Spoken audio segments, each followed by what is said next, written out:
There is an interesting point that is being made, which is increasing overall HP. I I'm think it would be a good option, or at least to word it better, to allow Red Sign to use the Great Runes. gamers, Because, gamers. Increasing fucking max HP equals that you have stronger status effects again. yes and no.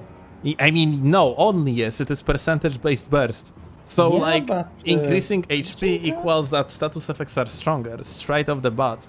does it not do like flat damage? No, both. Are you sure? It's. I think like bleed is 20% and frost is 10% per proc. Plus, like also like your defenses are decreased on the frost. But yeah, like that one is like different topic. Yeah, it's remove phantom proc, and like removing phantom proc is like might actually lead to different issue, Nano, because I know a lot of people like actually fucking like complaining about it. Hey, maybe you're supposed to remove the phantom fucking hits. I said phantom block. Like, yeah, maybe you're supposed to remove the phantom hits, yeah?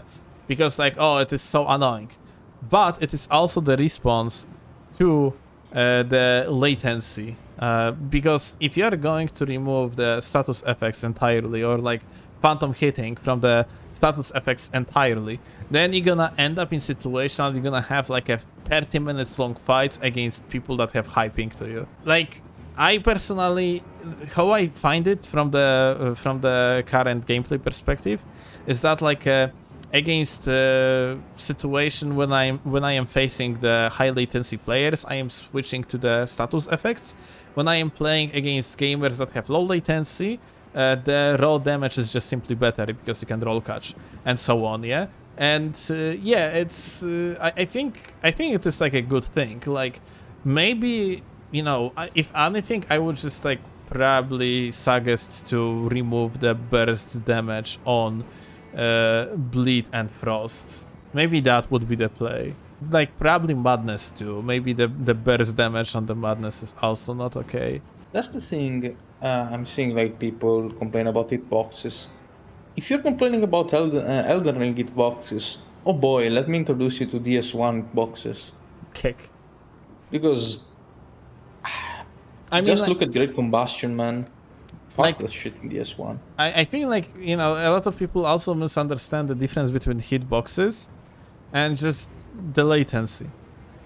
Like, Oh, you yeah, know, that when someone is hitting you from the far away, it's not like a hitbox being super huge. It's just that on his screen, you are in the different position. And a lot of people are advocating for nerfing specific statuses, which I can see the reasoning behind. But here is the thing about nerfing specific statuses. Where do you draw the line? We all saw what happened to DS3. Well, actually, most people that are in this chat probably weren't even like playing Souls back then. But there was a time when there was this weapon in DS3 that was essentially PKCS but on steroids, and it was the Kartos Curve Sword, which you could put resin on and make it like very powerful with bleed. And blood was an insanely powerful status in DS3 at launch. Yeah, look at bleed now in DS3. It's bad. It's really fucking bad. And yeah, and the question is, do you prefer to actually have useless bleed, or the point is that like a bleed in its current form definitely is kind of unacceptable, but not I per agree. se, but rather based of tools that can apply bleed. Like, you know, it's like, for an example, like the amount of the bleed status you can apply with tools like the jumping twin thingies, the twin blades. I don't remember how they are called, but like, Yeah. or like the curved running attack, curved swords running attack when they are like in the dual wield, or dual wield spears, yeah, and so on. This is like where the real problem lies. The application of bleed is too easy. I was actually thinking about it a while ago, and I was thinking like, what if you would, for an example, do it in the way that once the bleed proc is triggered, another one cannot be triggered for like a period of under 5 seconds. Like, there is like inner cooldown for the bleed.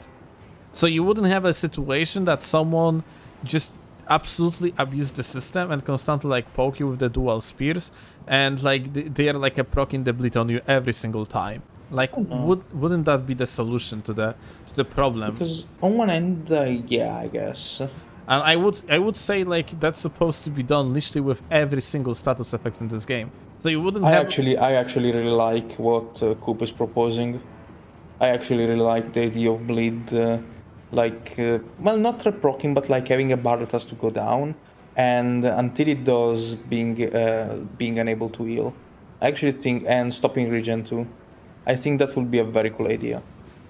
And that actually would be super cool idea. Like for example, even in the comp play, like I am currently having that Maliket. Wait, this is actually the Royal Remains shoes right now on me, which basically on the low HP gives me the regen. It would be actually interesting if, like, for example, my HP for the period of, like, for example, 60 seconds would be completely fucking denied if I would receive the bleed proc. It would be actually very, very cool. I like this idea too. Because, yeah, it would allow you to actually have the counterplay against, like, a low HP regen when someone goes into cockroach mode and, like, you know, equips the blue feather ring talisman that is, and you know, like the twin bird shield and so on. They are just stacking like shitons of defenses and slowly regenerating HP with the royal remains. Yeah. That would be actually legitimate fucking counterplay. That would be so cool. Yeah, I like this idea.